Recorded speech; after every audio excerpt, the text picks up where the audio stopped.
Hello dear students, स्वागत है आप सभी का आज के इस लेक्चर के अंदर।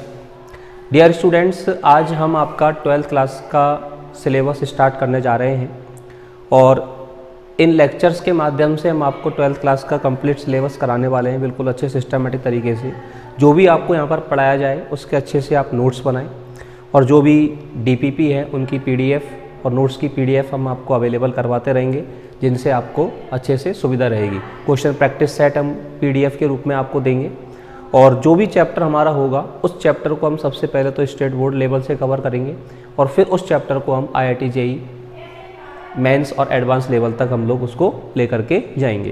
तो बच्चों, सबसे पहले तो हम 12th बोर्ड के सिलेबस को हम लोग समझते हैं कि 12th बोर्ड में हमारे कौन कौन से चैप्टर हम लोगों को पढ़ने हैं और कौन सा चैप्टर बोर्ड के अंदर कितने मार्क्स का आएगा और कौन से चैप्टर में से कितने क्वेश्चन हमें पूछे जाएंगे, बोर्ड में पेपर कितने नंबर का होगा, टोटल पेपर आपका मैथ्स का कितने नंबर का होता है। इन बातों को सबसे पहले हम लोग समझते हैं। चलिए बोर्ड का सिलेबस हम लोग समझें तो इसमें आपका सबसे पहले देखिएगा, ये बोर्ड का एक पूरा रूपरेखा सारे चैप्टर्स की आपके सामने स्क्रीन पर है। इसको आप ध्यान दें तो टोटल जो मैथ का पेपर होता है डियर स्टूडेंट, वो 100 मार्क्स का होता है। जो मैथ का पेपर होता है वो आपका कितने नंबर का होता है, 100 नंबर का आपका पेपर होता है, जिसमें बोर्ड के अंदर आपका 80 नंबर का पेपर लगता है और 20 नंबर आपके जो हैं वो शतरंज के रूप में जाते हैं। समझ में आ रहा है बच्चों? बोर्ड के अंदर जो पेपर हमें देना होगा, जो राजस्थान बोर्ड जो माध्यमिक शिक्षा बोर्ड जो हमारा पेपर लेगा उसके अंदर हमारा पेपर कितने नंबर का आएगा, 80 नंबर का आएगा और 20 नंबर आपके जो हैं वो स्कूल से जाते हैं, सेशनल के जाते हैं। अब ये जो 80 नंबर है, 80 नंबर का जो हमारा पेपर है, ये पेपर आपको 4 सेक्शंस के अंदर डिवाइडेड मिलेगा। Section A, section B, section C और सेक्शन C। ये पूरी PDF में आपको अवेलेबल करवा दूंगा, अच्छे से आप इसको एक बार समझ लें पहले। तो 4 सेक्शन के अंदर आपका पूरा पेपर जो है वो डिवाइडेड होता है, section A, section B, section C और सेक्शन D।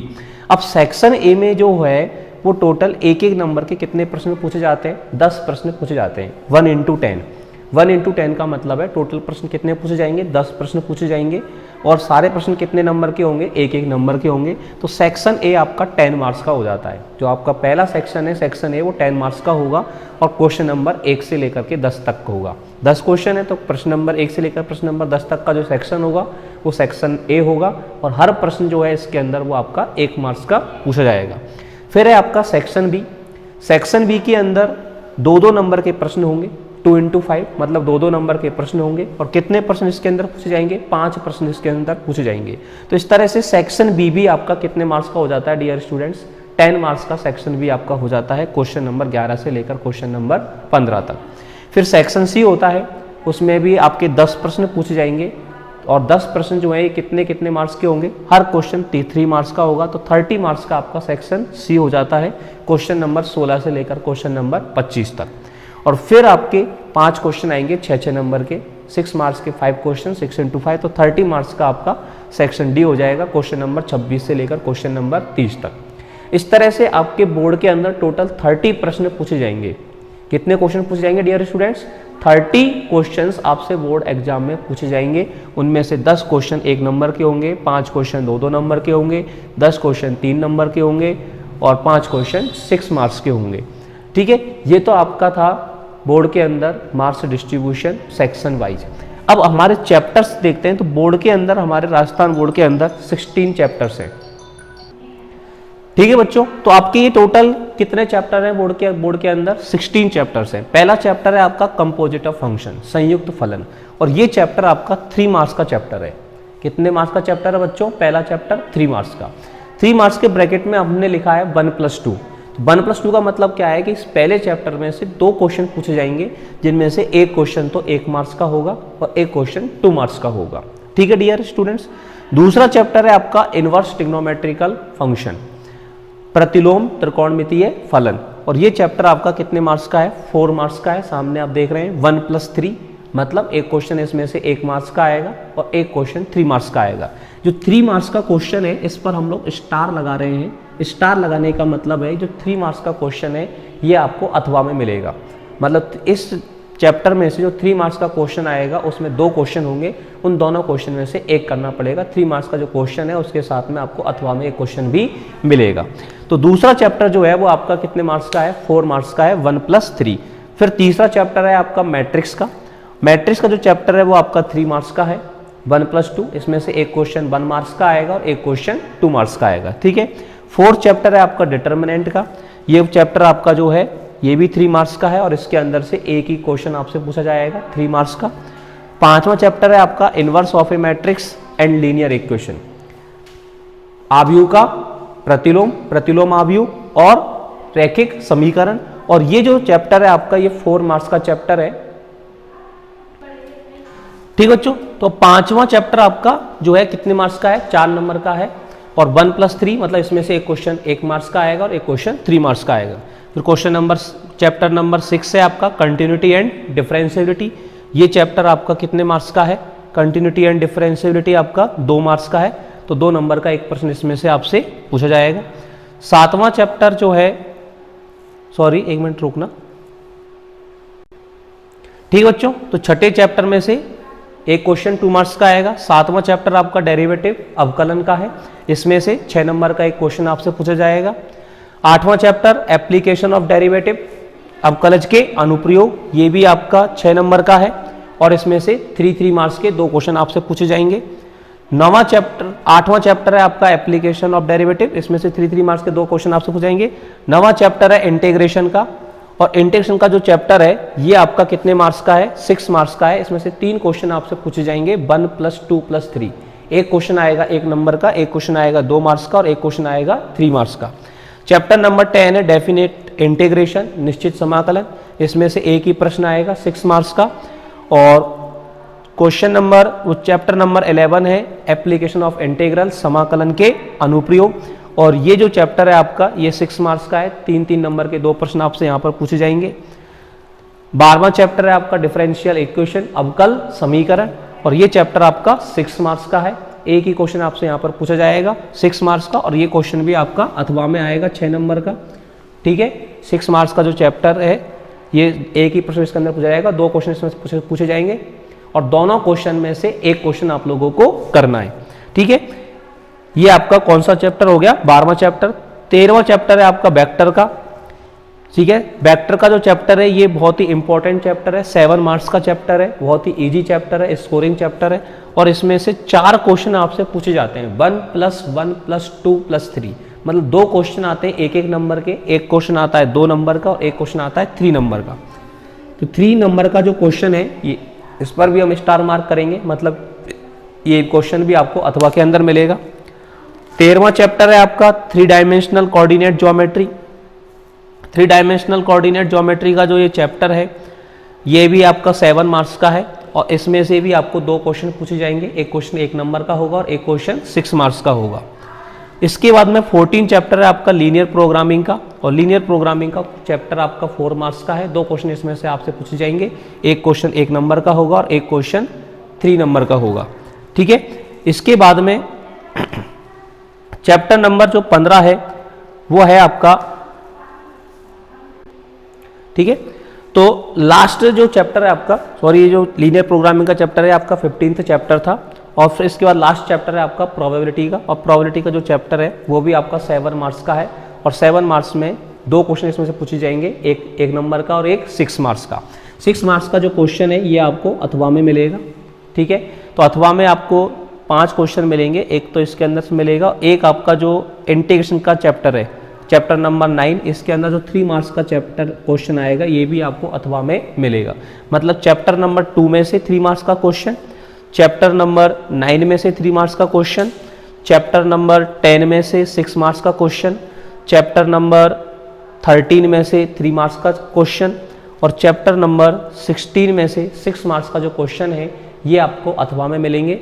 और बाकी सारे चैप्टर इस तरह से हैं, इन सारे नंबर्स को अगर हम टोटल करेंगे तो ये आपका 80 नंबर का आपका पेपर हो जाता है, कि पहला चैप्टर 3 मार्क्स का, दूसरा 4 का, तीसरा 3 का, चौथा 3 का, 5वां 4 का, छठा 2 नंबर का, 7वां 6 नंबर का, 8वां 6 नंबर का, 9वां 6 नंबर का, 10वां 6 नंबर का, 11वां 6 नंबर का, 12वां 6 नंबर का, 13वां जो चैप्टर है वो 7 नंबर का है, 14वां जो चैप्टर है वो भी 7 मार्क्स का है, 15वां चैप्टर 4 नंबर का है, और 16वां चैप्टर आपका 7 मार्क्स का है।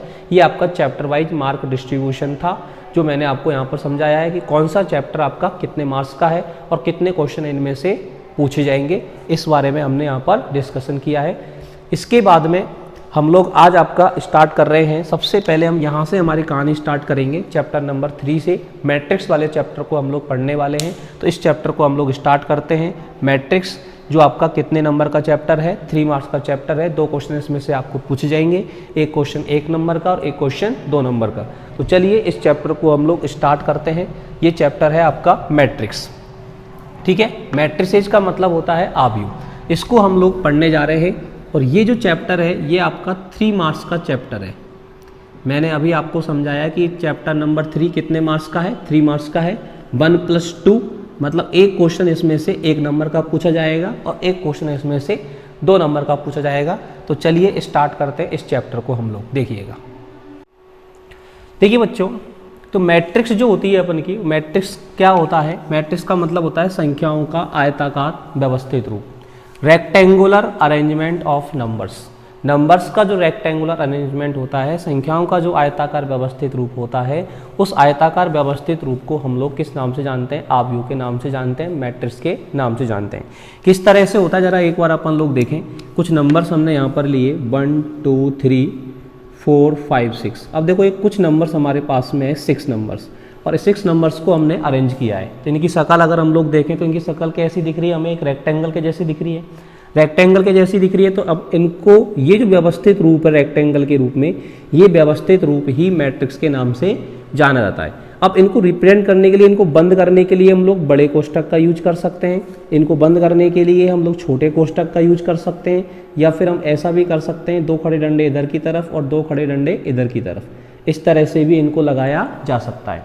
समझ में आ रहा है? अब इनमें से किसी भी चीज़ का हम लोग यूज कर सकते हैं। अब यहाँ पर एक बात ये समझे, ये जो इस तरह से हमने लिखी है, ये जो 1 2 3 ये जो है ये हमारी रो है।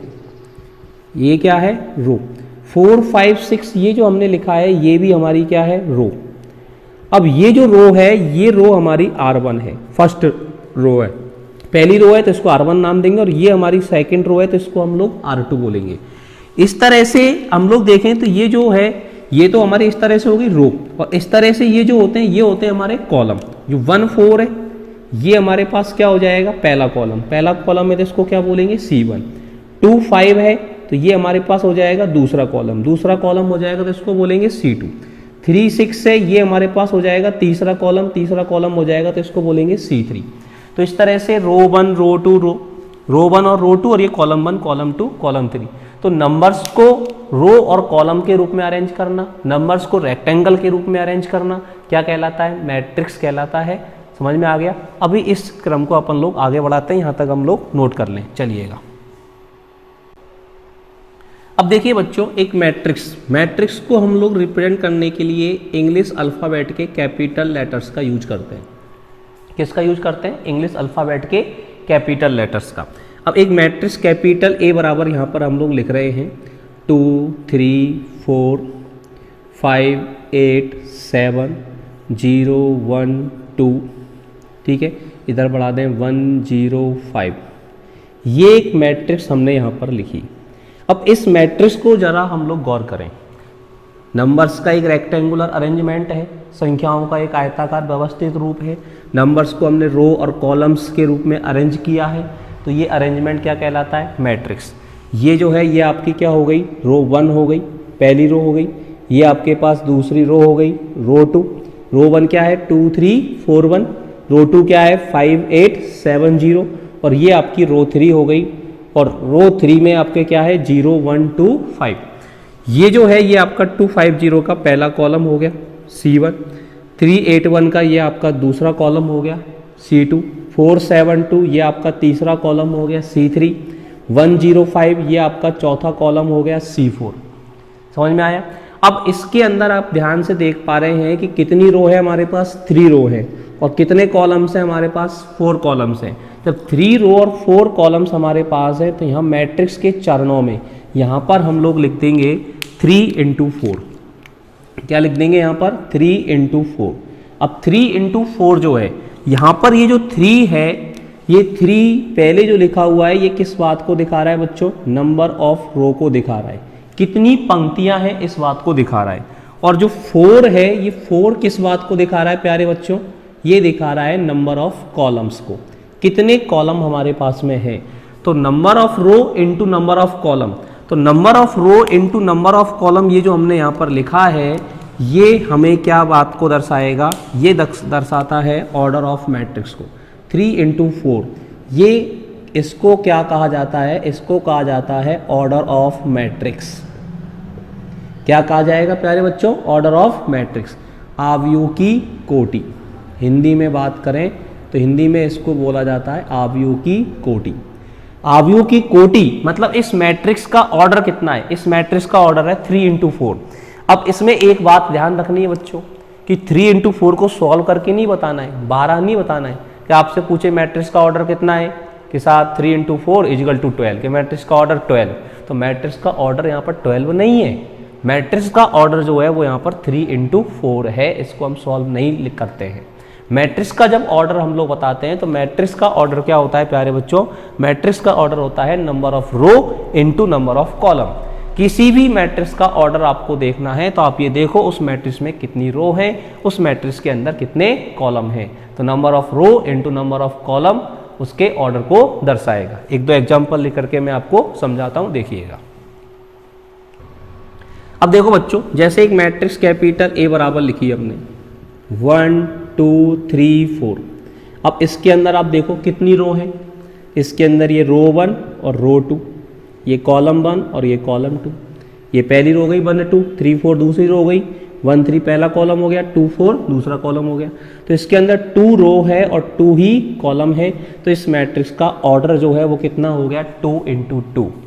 मैट्रिक्स का ऑर्डर क्या लिखा जाता है, number of row into number of column. समझ में आ रहा है। एक मैट्रिक्स B इजिकल टू लिखी हुई है, मान लो 0 5 6 7 8 9 0 1 2। अब इस मैट्रिक्स को ध्यान से देखें तो इस मैट्रिक्स के अंदर क्या लिखा हुआ है, इस मैट्रिक्स के अंदर 3 रो है, पहली रो 0 5 6 की, दूसरी रो ये पहली रो हो गई आपकी 0 5 6 की, 7 8 9 ये आपके पास सेकेंड रो हो गई, 0 1 2 ये आपके पास थर्ड रो हो गई, 0 7 0 ये आपके पास पहला कॉलम हो गया, 5 8 1 ये आपके पास दूसरा कॉलम हो गया, 6 9 2 ये आपके पास तीसरा कॉलम हो गया। तो यहाँ पर 3 रो है और 3 कॉलम है, तो इस मैट्रिक्स का ऑर्डर क्या लिखा जाएगा, 3 इंटू 3 लिखा जाएगा, number of row into number of column. एक मैट्रिक्स कैपिटल C बराबर लिखी हुई है हमारे पास 1 2 0 5 6 7 8 9। अब इस मैट्रिक्स के अंदर रो कितनी है बच्चों, 2, पहली रो 1 2 0 5, दूसरी रो 6 7 8 9, पहला कॉलम, तो नंबर ऑफ रो कितनी हो गई 2, सबसे पहले नंबर ऑफ रो लिख दो। कॉलम कितने हैं, ये पहला कॉलम, ये दूसरा कॉलम, ये तीसरा कॉलम और ये चौथा कॉलम, तो 4 कॉलम है, तो इसका ऑर्डर क्या हो जाएगा 2 इंटू 4 हो जाएगा। समझ में आ गई बच्चों बात यहाँ पर। तो किसी भी मैट्रिक्स का ऑर्डर कैसे लिखोगे आप, number of row into number of column. Clear. अब चलते हैं आगे की तरफ। अब देखो बच्चों, एक क्वेश्चन जैसे आपसे कहा गया कि यदि एक आव्यूह में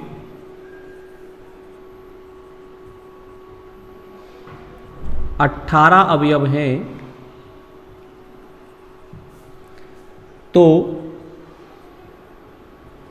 उस आव्यूह के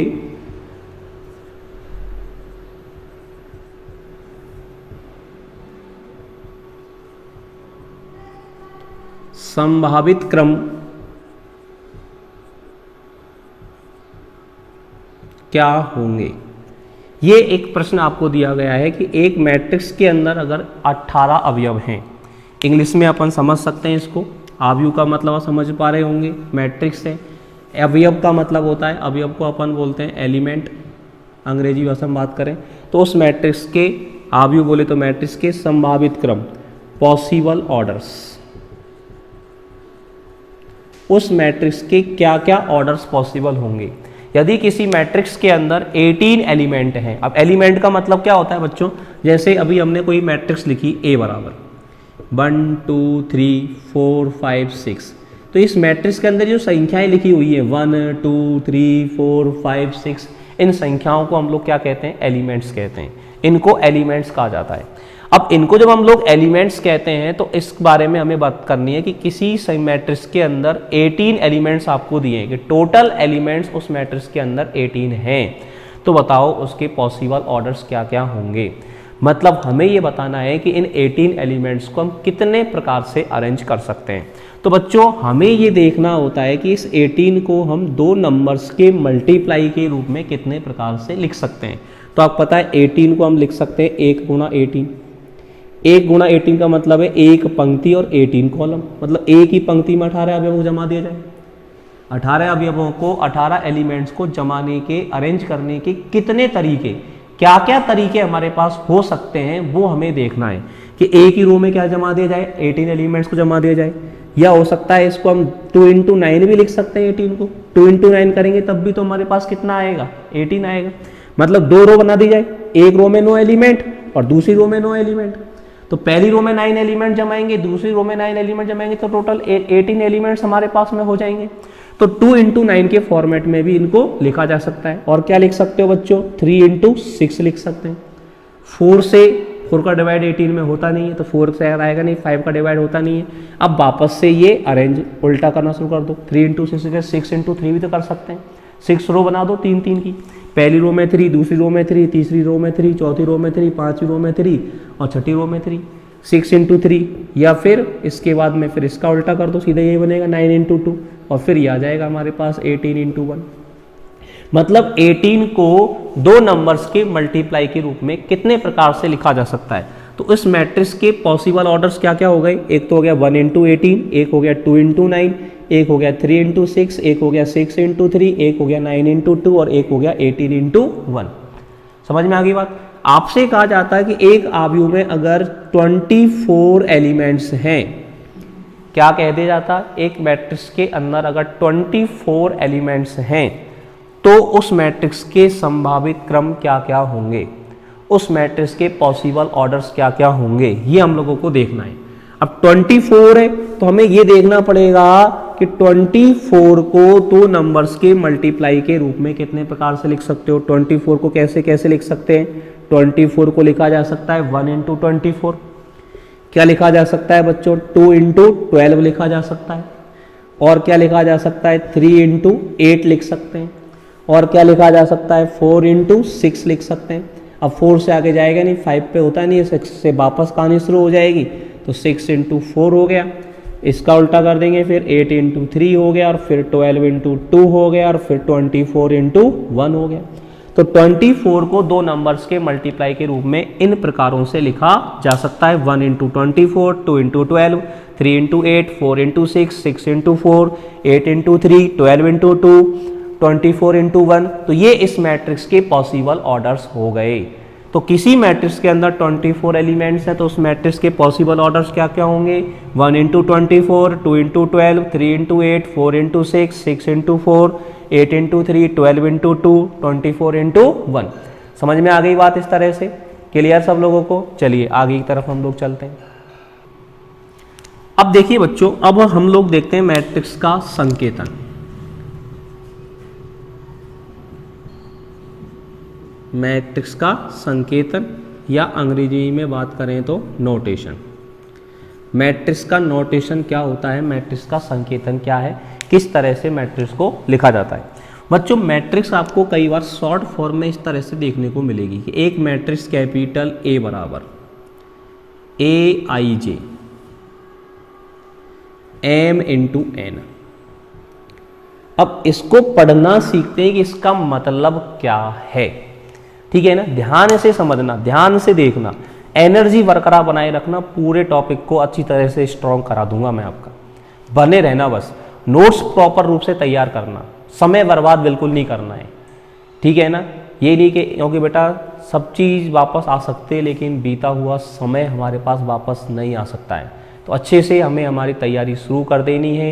एक एक दिन, एक एक मिनट हमारे लिए बहुत ही इम्पॉर्टेंट है। समझ में आ रहा है। चलिएगा, तो ये हमारे पास एक मैट्रिक्स है, इसका मतलब क्या है, ये क्या कहना चाह रहा है, इस बात को हम लोग सीखते हैं। मैट्रिक्स ए बराबर AIJ M into N। अब देखो ये जो बाहर लिखा हुआ है इसके बारे में हम लोग समझ पा रहे होंगे, जो m इंटू एन लिखा हुआ है ये किस बात को दिखा रहा है, ऑर्डर को दिखा रहा है कि मैट्रिक्स का ऑर्डर, मैट्रिक्स की कोटि कितनी है, m इंटू एन है। अब मैट्रिक्स का ऑर्डर m इंटू एन है, मैट्रिक्स की कोटि m इंटू एन है, तो इसमें m क्या है, m है नंबर ऑफ रो, कि उस मैट्रिक्स के अंदर रो है m, और n क्या है, n है नंबर ऑफ कॉलम, कि उस मैट्रिक्स के अंदर n कॉलम है। m मैट्रिक्स के अंदर रो है, n मैट्रिक्स के अंदर कॉलम है, मतलब m रो और n कॉलम। और ये aij किस बात को दिखा रहा है, aij दिखा रहा है, aij का मतलब होता है, इस मतलब को ध्यान से समझें, इसका मतलब है IV पंक्ति का, IV पंक्ति का जेवां अवयव। क्या मतलब है प्यारे बच्चों aij का, aij का मतलब है IV पंक्ति का जेवां अवयव। अंग्रेजी में अगर बात की जाए तो अंग्रेजी में ये है jth element of ith row, IV row का जेवां एलिमेंट। देखिए शॉर्ट में इस बात को अपन एक छोटा सा एग्जाम्पल लेकर के मैं आपको समझाता हूं। हमारे पास एक मैट्रिक्स लिखी हुई है A बराबर aij और 2 इंटू 3 यहां पर लिखा हुआ है, ठीक है। अब मैट्रिक्स कैपिटल A बराबर aij 2 इंटू 3 यहां पर लिखा हुआ है, तो इसका मतलब क्या है कि ये मैट्रिक्स का ऑर्डर है, ये मैट्रिक्स का क्या है, ऑर्डर, ठीक है। 2 इसके अंदर क्या है, रो, कि मैट्रिक्स के अंदर रो कितनी है 2 और कॉलम कितने हैं 3, मतलब हमें एक मैट्रिक्स बनानी है, इसका मतलब है हमें एक मैट्रिक्स बनानी है और उस मैट्रिक्स के अंदर रो कितनी लेनी है बच्चों 2 और कॉलम कितने लेने हैं 3, कॉलम उसके अंदर हम लोगों को लेने हैं 3। अब 2 रो और 3 कॉलम और aij जो है वो बात को दर्शाता है IV पंक्ति का जेवां अवयव, मतलब बच्चों जो पहली पंक्ति का पहला अवयव होगा उसको हम लोग क्या बोलेंगे A11। ये जो पहले 1 लिखा हुआ है ये पंक्ति क्रमांक है और बाद में जो 1 लिखा हुआ है ये कॉलम क्रमांक है। फर्स्ट रो का फर्स्ट एलिमेंट, फिर फर्स्ट रो में सेकंड एलिमेंट लिखना है तो क्या लिखेंगे A12, क्या मतलब हुआ पहली रो का दूसरा एलिमेंट। फिर तीसरा लिखना है तो A13 पहली रो का तीसरा एलिमेंट। अब बताओ इसमें A14 आएगा क्या, आगे लिखेंगे क्या, नहीं लिखेंगे। क्यों नहीं लिखेंगे, क्योंकि हमारे पास कॉलम कितने हैं प्यारे बच्चों 3 है, तो 3 कॉलम बन तो गए, ये पहला कॉलम बन गया, ये दूसरा बन गया, ये तीसरा बन गया, तो चौथा काहे के लिए बनाएंगे भाई, नहीं बनाएंगे। 3 ही कॉलम हमारे पास है तो 3 कॉलम हमने बना लिए, 4 कॉलम बनाना तो 4 चौथा बना देते। जितने कॉलम हमें बनाने हैं उतना आगे ले जाएंगे, जितने नहीं बनाने, जितनी गिनती है 3 है तो 3 तक ले जाएंगे। अब दूसरी रो 2 बनानी है, अभी तो एक ही रो बनाई है, अब दूसरी रो बनाएंगे तो दूसरी रो का जो पहला एलिमेंट लिखोगे उसको क्या लिखोगे A21। सेकंड रो का पहला एलिमेंट, सेकंड रो का जो दूसरा एलिमेंट होगा उसको क्या लिखेंगे A22 लिखेंगे। सेकंड रो का थर्ड कॉलम क्या लिखेंगे A23 लिखेंगे। तो ये 2 इंटू 3 की मैट्रिक्स आपकी बन गई। मतलब ये जो इस तरह से लिखा रहेगा शॉर्ट में A बराबर aij 2 इंटू 3, उसको हमें इस तरह से समझना है। अब इनके अंदर हमें I और J समझ में आना चाहिए। A12 के अंदर, A11 के अंदर बात करें तो I बराबर कितना है 1 और J बराबर कितना है 1। जो पहले लिखा हुआ है इसमें वो I का मान है, जो बाद में लिखा हुआ है वो J का मान है। A12 के अंदर बात करें तो I बराबर 1 और J बराबर 2। A13 के अंदर अगर बात करेंगे तो I बराबर 1 और J बराबर 3। I का मान और J का मान पहचानना आ जाना चाहिए, क्योंकि आगे हम इस पर क्वेश्चन करने वाले हैं बहुत अच्छे, ठीक है ना। वो क्वेश्चन तभी कर पाओगे जब आपको I का मान और J का मान पहचान में आ जाए। तो A21 के अंदर I कितना है 2 और J कितना है 1। इसके अंदर देखें तो I बराबर कितना है 2 और J बराबर कितना है 2। इसके अंदर देखेंगे तो i बराबर कितना है 2 और j बराबर कितना है 3। समझ में आ गई बात। एक और एग्जांपल से अपन बात को समझते हैं, देखिएगा। अब देखो बच्चों, इस तरह से आपके पास लिखा हुआ है a बराबर aij 3 × 4। अब समझ गए इसका मतलब? इसका मतलब हमें एक ऐसी मैट्रिक्स बनानी है जिसमें रो कितनी है 3 और कॉलम कितने हैं 4। 3 उसके अंदर हमें रो लेनी है और 4 हमें उसके अंदर कॉलम लेने हैं। लेते हैं चलो।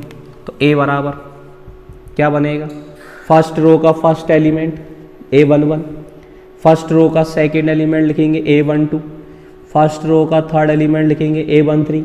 अब कॉलम 4 बनाने, अभी तो 3 ही कॉलम हुए, तो चौथे कॉलम के लिए और लिखेंगे a14। ठीक है। अगर मान लो यहाँ पर 3 × 2 होता तो ये दोनों को नहीं लिखते, 2 ही कॉलम बनाते।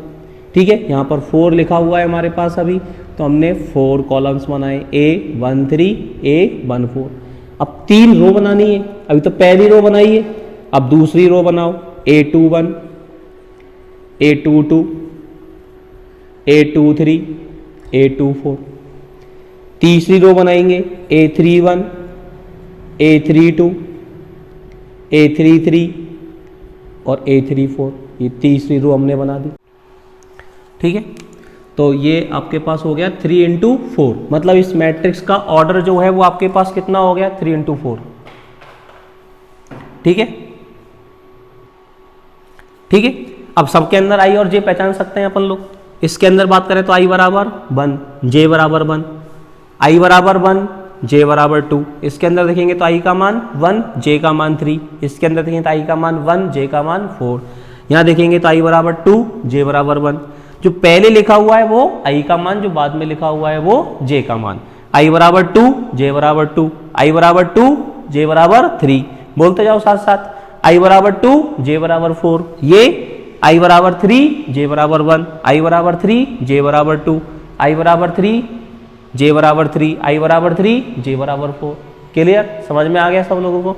अब चलिएगा एक क्वेश्चन देखते हैं इसके ऊपर कैसे करेंगे। देखिए बच्चों, ये एक प्रश्न आपके सामने है। एक मैट्रिक्स आपको दे रखी है कैपिटल A बराबर 3 7 0 4 2 5 6 8 -1 2 4 3। सबसे पहले तो आपसे कहा गया है कि ऑर्डर ऑफ मैट्रिक्स बताइए, इस मैट्रिक्स की कोटि बताइए। अब मैट्रिक्स का ऑर्डर कैसे बताते हैं मैंने आपको बताया था। मैट्रिक्स के अंदर ये देखो नंबर ऑफ रो कितनी है, नंबर ऑफ कॉलम्स कितने हैं। तो नंबर ऑफ रो कितनी है, पहली रो, दूसरी रो, तीसरी रो। नंबर ऑफ रो है इसके अंदर 3। ठीक है। कॉलम्स कितने हैं, पहला, दूसरा, तीसरा, चौथा। 4 कॉलम है। तो इस मैट्रिक्स का जो ऑर्डर है, मैट्रिक्स की जो कोटि है वो कितनी हो गई 3 × 4 हो गई। तो इस मैट्रिक्स के चरणों में यहाँ पर कितना लिख देंगे हम 3 × 4 लिख देंगे। मैट्रिक्स का ऑर्डर हमारे पास कितना आ गया 3 × 4 आ गया। तो किसी भी मैट्रिक्स का ऑर्डर 3 × 4 कैसे होता है, समझ में आ गया। Number of row into number of column. Matrix का ऑर्डर 12 नहीं है, 3 × 4 है। अब इसने कहा है a12 a23 a32 a34 का मान बताइए। हमें मान बताना है a12 का।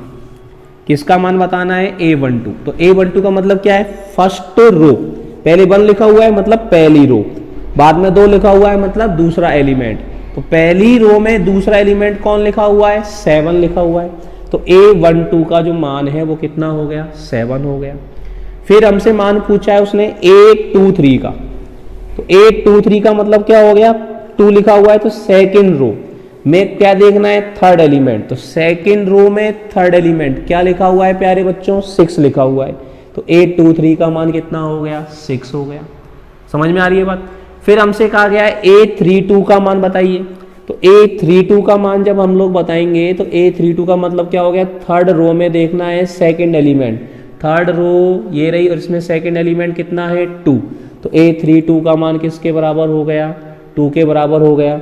फिर ये पूछ रहा है a34 का मान। तो a34 का मतलब क्या हो जाएगा, थर्ड रो में देखना है और कौन सा एलिमेंट देखना है चौथा एलिमेंट। तो पहली रो, दूसरी रो, तीसरी रो में चौथा एलिमेंट कितना है 3। तो a34 का मान हमारे पास कितना हो गया 3 हो गया। तो a34 इक्वल टू हो गया 3। अब a34 का मान जब 3 हमारे पास में हो गया तो a34 की वैल्यू हो गई 3।